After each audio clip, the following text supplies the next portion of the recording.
With that, I'm delighted to introduce our speaker today, Charles Brewer with SturFast Grill and Stur 22 Lounge. Is a returning speaker. He spoke a couple of years ago, I believe it was, and he happens to be one of our YouTube stars. Our YouTube channel has vastly exceeded our expectations, and Charles currently owns the #4 all-time slot. So his video, the last time he spoke, is rated #4 for all-time views on our channel. YouTube has a lot of wonderful analytics, and it's kind of cool to track. But Charles is back with us, which we appreciate. Charles also did a stint at SEC, which we're pretty proud of. He worked here for almost 10 years. And so we cheer for him hard out in the business world. So Charles, I'm going to turn it over to you. Thank you for being here today. Hey, can everybody see me? The bottom, your mouth is kind of cut off. Oh, I can't see myself. So let me. There you go. That's better. Okay, I can't see myself at all. I don't know what I pushed or whatever the case is. I was just trying to move to a better lighting. Let me see here. No, you're perfect right now. You're right in the middle of the screen, and we can see you and hear you. Well, I want to see myself.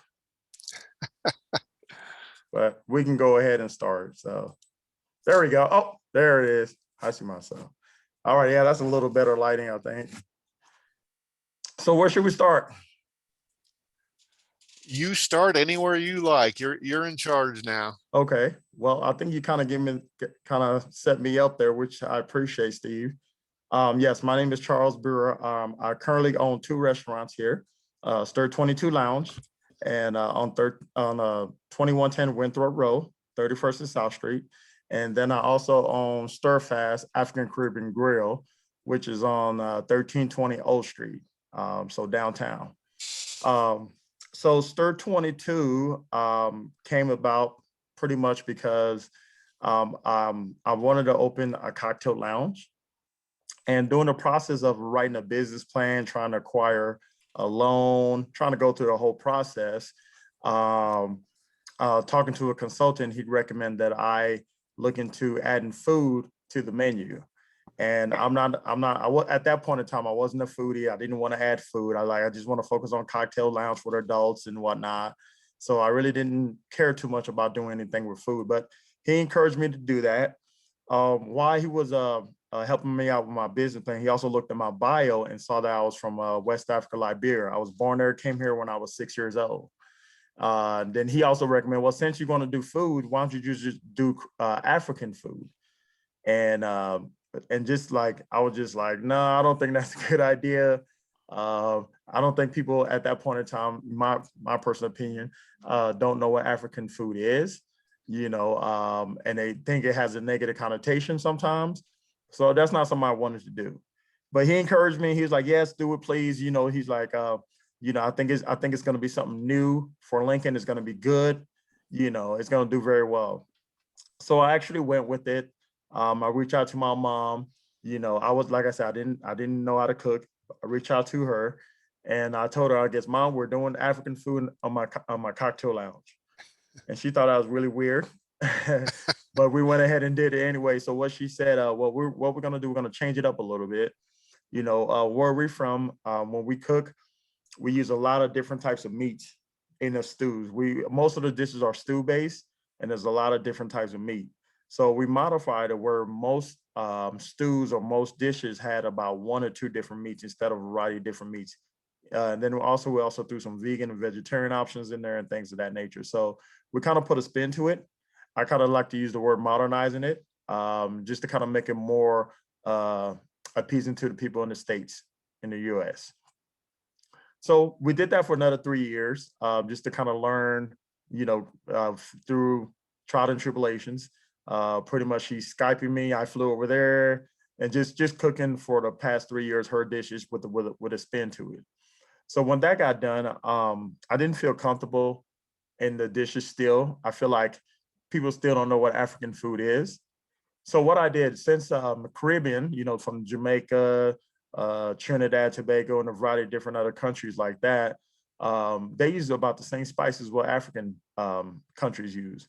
So I kind of put a Caribbean spin to it also, just to kind of make it more appeasing to people, because people do travel to Jamaica and those other countries in the Caribbean, and they kind of familiar with the food. So I figured, well, at least they'll be familiar with something, and then they can have the African food while they're there and just kind of experiment more and just put it all together.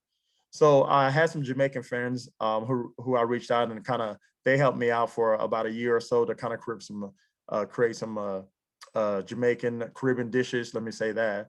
Once again, I put my spin to it because I'm not Jamaican, so I'm not going to make it 100% like the way they do it. So I put my own certain spin to it, once again, modernizing it. And so pretty much I came up with the African Caribbean kitchen part. So the Stur 22 Lounge is the lounge part, and then the African Caribbean kitchen is where the Caribbean and African food comes in. So that was, once I got that done, I pretty much for another 3 years kind of took side jobs. I didn't know the restaurant industry at all, or the hospitality industry. So I took side jobs for a good 3 years just to kind of learn it. So what I did was I was a bartender for about 2.5, 3 years. That was my funnest job. I love bartending. I was a cook for about 1.5 years. And then I became assistant manager for another like almost a year, just to kind of learn the ins and outs of the industry, while at the same time having a full-time job at the community college. So I took that, and then pretty much I ran with it. A good friend of mine who used to be Henry's on the South. I used to come there all the time and talk to him about my concept and stuff like that. And he wasn't serving any food. He recommended that I come in there and do a couple of pop-ups. So we did around October 2016 was our first pop-up. And I didn't have Facebook. I wasn't a Facebook person at that point in time. So I just text a couple of people, tell them what I'm doing. I'm doing a Caribbean African type of food, small menu.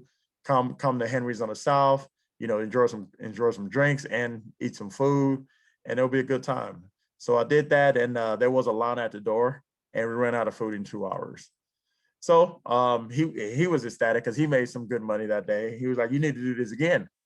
So we actually did it again in December of 2016, and same scenario. We ran out of food in 2 hours, and it was even a longer line.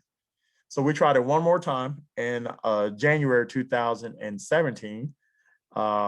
Same scenario, ran out of food in 2 hours, and he made some pretty decent money also. And he was like, "You know what? You got something here. I think you need to further along with this and do this, permanently." So I was like, "Well, yeah, I'm still trying to get in touch because at that time I wanted to be in the Haymarket, and I really wanted to be in the Haymarket." And he was like, "You need to make that move." And I'm like, "Well, I don't have any really capital. I had some money saved from working those 3 years of the the bartending and the cooks and stuff like that, but I didn't have enough money to afford to move to the Haymarket." So during the pop-ups, Katie Thompson, which is like a VP of Union Bank, came and ate, and she thought the food was amazing. She reached out to me. We was also on the Boys and Girls Club committee also, and she reached out to me. She's like, "Charles, your food is amazing. What are you doing? I mean, are you doing anything?" I'm like, "Yeah, I'm actually trying to get investors right now, so I can move to the Haymarket." She's like, "Well, we're not investors, but we can give out small business loan." She's like, "Do you have a business plan and all that?" At that time I had a business plan already finished and everything. So I sent it to her. She looked it over, and she thought the business plan made sense. The numbers made sense, everything. And I got granted about $150,000 loan. So I had a loan, didn't have a space. So I'm looking all the way downtown trying to find space that I think $150,000 can cover. Not much. Couldn't $150 can't do much with in the Haymarket. So I ran back and talked to the guy who owns Henry's on the South, and after a conversation, he was like, "You know what? I could be exiting this space. Would you be interested in taking it over?" And I'm like, "Yeah, I would definitely be interested." They had a full kitchen, was moving ready. It was fairly simple. I didn't have to spend that much money. It made sense, and it was a good start. Especially with a small space, it's always a good start. It's always a good thing to start small, especially with something that you're not really 100% familiar with or comfortable with. So it was a good start, and we made that move, we made that transition. And then, so August 4th, 2017 is when Stur 22 Lounge African Caribbean Kitchen came about officially. So, business went well. Last year we Corona came, and for March and April, that was a little bit of a scare. I almost closed down because the traffic was nothing. It was pretty bad. But through social media helped a lot. There was a group called Emergency Takeout, and they had like 15,000 followers at that point in time, and they encourage small businesses, restaurant to post pictures of their food, and I did that, and doing that, they got a lot of followers. So from late April, May, June, even July, we had a lot of people supporting us, and it supported so well that we stayed open, and it supported so much that I had enough money where I can open a second location. There was always works of a second location. I wanted to be downtown for the simple reason that, there's downtown, or downtown at Haymarket. I want to be somewhere in one of those areas because that's kind of more the entertainment area, and I wanted to be there. And I think my food is very entertaining, so I wanted to be there. So I had some money saved, and also made some money from, the supporters of the Lincoln community. So I'm thankful for that I went ahead and opened SturFast. I wanted to be a little different. I didn't want it to be quite like Stur 22. So Stur 22 is more traditional food, with the oxtails, the gold, jollof rice, a variety of different things, pertaining to Caribbean and African countries. As opposed to SturFast, I wanted to be a little different. Being that I was going to be downtown, there was a space that came available that I looked at. I wanted to be more of the lunch and college student crowd. So what I did, I created SturFast to be more of a Chipotle style Caribbean and African type of restaurant. I don't do the food line thing, so there wasn't a food line, but it still build your own bowl similar to Chipotle. Everything is boneless, so you can just stack it up as much. You start with your base, can be a rice or salad, and then you move to your protein, then you move to your sauce, and then your sauces, and then you move to your toppings, and you can pile on as much topping as you want. So I created this concept, and in August 2020 is when I opened SturFast downtown. Now that was worse than March, April of 2020 because downtown was pretty much a ghost town. It was really bad. It was really, really bad. I should have waited. Me known for being kind of impatient, went ahead and opened. So I went ahead and opened, and it was a process. It was a process, because some people thought it was Stur 22, but they didn't know because it said SturFast. So a lot of people didn't think it was Stur 22. So I had a lot of questions. Is this Stur 22 type of food? Was this build your own bowl? So there was a lot of learning curve that came with it, a lot of teaching. Luckily, things started opening back up around the January timeframe, January 2021. And then now, with the current situation, people are getting their shots and things like that. A lot of people are feeling more comfortable in coming out, and a lot of people are coming out supporting. So it wasn't scary at the beginning, but now it's gradually improving. It's gradually improving, slowly but surely. And I think hopefully by August, if the football season goes, which I think it will, I think the whole downtown will do very well, like be back to normal, in other words. So that's how Stur 22 and SturFast came along. Questions?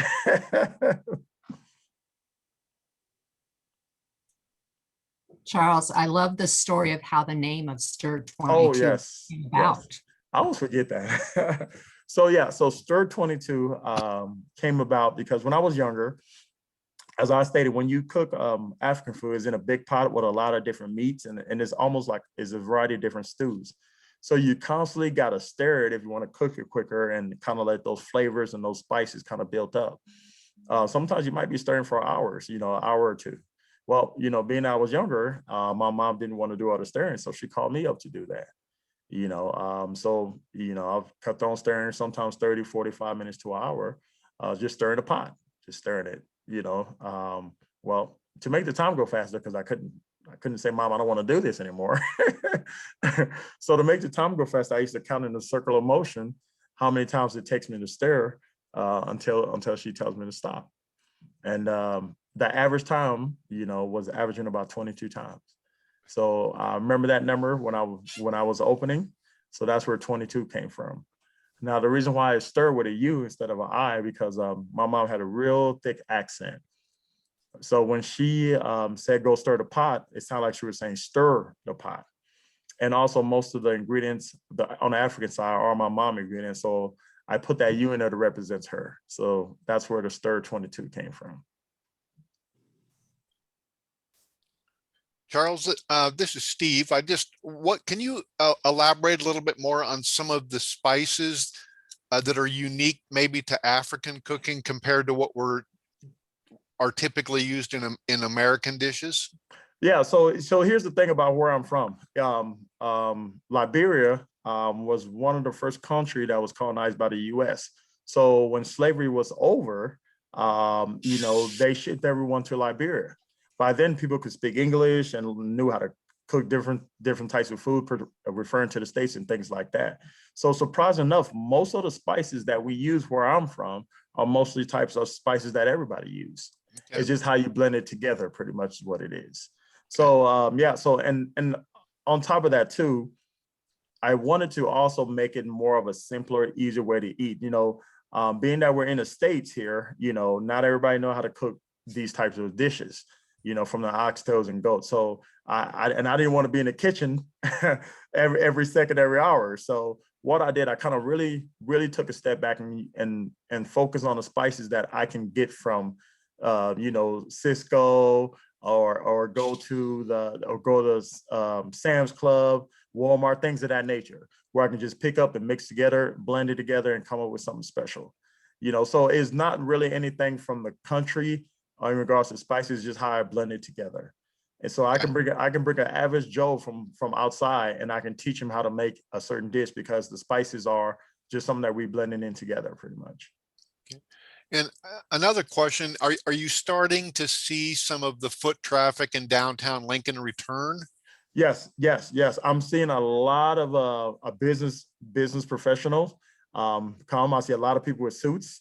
So that's a good thing, and a lot of business attire. So I am seeing a little bit of an increase, not the normal. When I first opened SturFast doing projections and all that, we was projecting to hit about 120 on an average a day.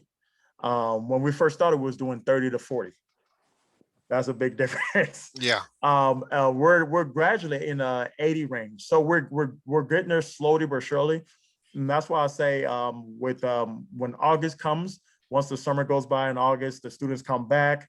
I think things are going to be open more in regards to business coming back by August. I think we're definitely be hitting our 120 goal covers a day on average. Yeah. Other questions for Charles? The other thing I've seen, Charles, in particular, in reference to food businesses like yours, are you having problems finding enough people to work? Yes, that's been an ongoing situation right now. We're all having problems trying to find people that can. Staffing has always been an issue, but now it's even worse than now. With the assistance that people are given, a lot of people are not just working. I've posted several different positions and things like that, and it's a little hard to acquire people. The good thing about my concept is kind of unique. So we do get a good amount of people who wants to apply because it's unique to the city, and I get a fairly a good amount of that. And also another thing we try to hire people within. So if we tell them if we tell our employees if they know of any friends, family that would like to work, and we're encouraged that, so we actually, surprised enough, we just hire about 4 to 5 different people that are all kind of somewhat related. It can be a good thing and it could be a bad thing at the same time, especially when it comes to like personal situations and things like that. But so far there are really good workers. They're dedicated. They see the vision, they see the growth, and they're very hard workers. And that's all I can ask for, just some hardworking people that come in and want to work. Excellent. Other questions? I'm curious, do you still do the hands-on kind of bartending and stuff that you like doing? I'm very much hands-on. Like to this day, I will still be bartending. I will still be in the kitchen cooking. That's just the person I am, and also these are my babies. So I'm kind of a stickler about things too, so I'm very much watching, overseeing, make sure things are done right, things of that nature. So yes, I'm 100% hands-on on all my restaurants. Anything I do, I definitely want to be hands-on. I don't never want to have a situation where I don't know what to do and I'm the owner. That's one thing I don't think I can do. So I'm hands-on all across the board on every situation. Okay, Charles, I'm gonna try to drum up some business for you here. Yes, If please. at each of your restaurants, I'm coming there for the first time. I've never had African or Caribbean food. What would you recommend be the first dish I try at each one of your locations? So a lot of people ask me, what's your favorite dish? Honestly, I'd eat everything. So I don't have a favorite, and it wouldn't be fair to my food to pick a favorite. So what I actually do, I go by the most popular items on the menu. So if you do come to SturFast, I will recommend the jollof rice. Is the African version of a jambalaya. It has a lot of different spices, peppers, onions, tomatoes, peas and carrots, a lot of different things in there. It's a hearty rice meal, minus the meat. So that's what I would recommend as a base. In regards to the protein, I would recommend getting 2 proteins. And the way our bowls work in regards to SturFast, you pick a bowl. You can pick a regular bowl, a large bowl, and an extra large bowl. So a regular bowl is like 1 protein. A large bowl is 2 proteins. So I would recommend definitely getting a large bowl in regards to the jerk chicken and the blackened shrimp. Our blackened shrimp, we use about, I think, 9 different spices. So it's a process, but the flavor on that blackened shrimp, it's amazing. It's amazing. Jerk chicken. So what we do with our jerk chicken, we use a boneless thigh, and then we marinate with our jerks, with our dry seasoning, seasoned salt, black pepper, and then we have a jerk seasoning mix that we put in there. Let it sit 24 hours. We have to let it sit 24 hours to build up those flavors. And then we have this jerk sauce that we created. The jerk sauce has 17 different ingredients in it. It's a process to make, but it's so good. It's really good. You can put it on anything, is what people say. So we put that on the chicken, let it sit another day or so. If we don't have time, then we just let it sit a couple of hours. And then we cook that, and it creates like this brown, kind of a barbecue-like type of look. It's amazing. So the jerk chicken and the blackened shrimp is what I would recommend. In regards to the sauces, because you pick a sauce, the sauces are on the side. We don't pour it on there for the customers because some are really spicy. So we'll let them pour at their own will. So in regards to the sauce, I would recommend the jerk sauce, the pineapple mango sauce. That's the pineapple is like a sweet sauce. Jerk sauce, of course, is like a glorified barbecue sauce. And then another unique sauce I would recommend is our Zulu sauce. That is really good. It's more of a Caesar ranch dressing mix. We create our own type. It has a goat cheese in it, which is really unique. And that's what gives it that taste. So if you taste that, you'll be tasting like a little mix of Caesar and ranch dressing mixed together. So those are 3 sauces I would recommend. And in regards to the toppings, we have 12 different toppings you can choose from. So the most popular one is the sweet corn. And then we go to sweet potato fries. Cassava fries is a root. It's like a root pretty much that we make out of like French fries, small French fries. So that's another one. And then I would recommend getting the plantains also. So those are the full selection I would recommend. So yeah, we put all that in a bowl minus the dressing, and then pretty much you have a variety of different flavors and colors. Now in regards to Stur 22, the way it works is you pick a rice, you pick an entree, and then you pick a salad, and then you pick a side. So in regards to the rice, we have different types of rice. The most popular rice is called chuck rice. It's not my rice. It's something that we actually have in Africa. Some people call it check rice or chuck rice. It's a green rice. So We mix it with spinach and okra. We cook it, put it in a blender. You blend it together. It comes with a green color, a flavored green color sauce. We mix that with white rice, and that's what creates chuck rice. So I recommend the chuck rice. Then in regards to the entree, definitely go with either the jerk chicken or the oxtails.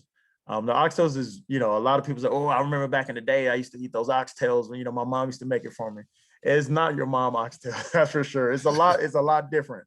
It's a real thick stew, but it has a lot of flavor in it. It's a lot of flavor in it. And it's funny sometimes because you should see people eating these oxtail. I mean, they try to go with a fork, and oxtail is not a fork type of meal. So you got to put your hand in it, and then you see people put the fork down and they just go at it. So the jerk chicken and the oxtails are the two most popular thing I would recommend. The salads, I would recommend the Zulu salads and the cilantro. A lot of people go with the cilantro. And then you pick a side. A side is our most popular one is a pineapple mango coleslaw that we have. So it's a pineapple mango sauce that we created. We just put that on the coleslaw with a little bit of mayonnaise.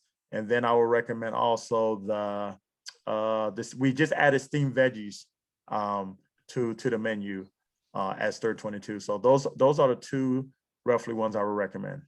I'm sorry if I've getting everybody hungry over here, but and you are. We've got comments that you're making people hungry here. And I'm sorry. Katie weighed in and she said that her favorite dish at Stur 22 is the Rasta pasta jerk chicken. Yes. That's a lot of people like that one too. The Rasta pasta is a penne pasta that we use, and then we create our own Rasta sauce. It's a lot of different ingredients that we put in it, but we put things like coconut milk, brown sugar, cream, and then we actually put the jerk sauce in there. We put like about 7 cups of jerk sauce to really create that sauce, that spice, and then we put a lot of different spices. It's really good. And then we put 2 types of cheese. We put mozzarella cheese and shredded cheddar cheese. We put in there. That's what creates that thick type of stew.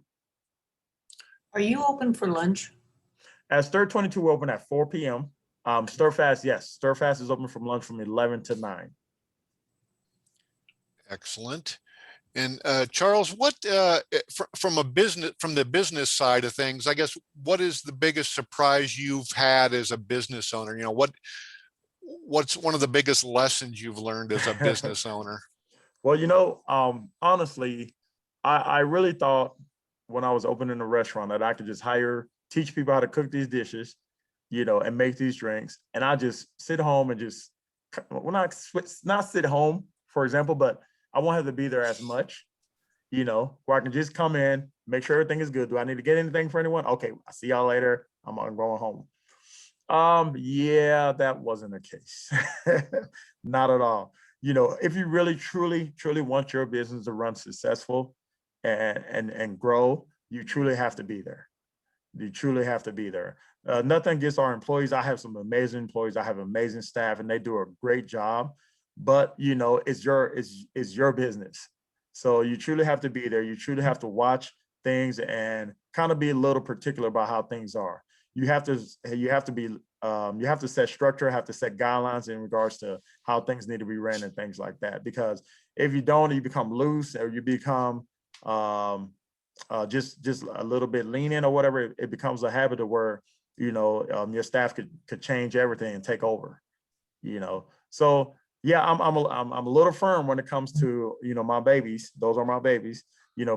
So I'm a little firm. I'm kind of assertive when it comes to my food. But that's I think that's one of the reasons why I've been open for going on 5 years and have a second location. So those firmness, me being assertive and things like that, and me being particular about the way I want things, I think has kept me open. We have time for one more question. Anybody got a question out there? I've got a question. Charles, can you hear me, Steve? Yes. Okay, Charles, the last time you spoke to us, you talked about potentially packaging some of your spice combinations. Have you made any progress with that, or maybe rethought that, or what's up with that? You know what? I reached out to the university. This was about 6 months after the last time I reached out to the university. So I think this was like a year ago, right? And they actually have a packaging class where you go for 8 hours and they teach you everything about packaging your type of sauce, food, whatever the case is. And they would even at the end of that class, hook you up with or connect you with a co-packer. Now Lincoln kind of lacks in regards to co-packing, unfortunately. So it would have to be at another state of Colorado, Kansas City, things of that nature. Due to situations, I was gonna do that, but I had to put things on hold because of a lot of situation in regards to staffing, personal reasons, just a lot of different things. I am looking into doing that still, but I'm just gonna wait. I'll probably wait till next year when things kind of open up a little bit more. Okay, great question. And Charles, thank you for your time. I would urge everybody to go check out either one of his locations or both, and use these local restaurants, order food from them. If we don't, we'll lose that resource, and I think that would be a tragedy. So please check him out. A great local success story. So go eat some African or Caribbean food. Charles, we appreciate your time today. Thank you. And please, everyone, join us next week for Paul Yates with I've Got a Name Foundation, also a local organization. So thank you, everybody. I'll leave this room open for another minute or two, but we appreciate your time today and join us next week. Dave, can you stay on a second? Thank you, everyone. Y'all have a good one. Thank y'all so Thanks, much. man.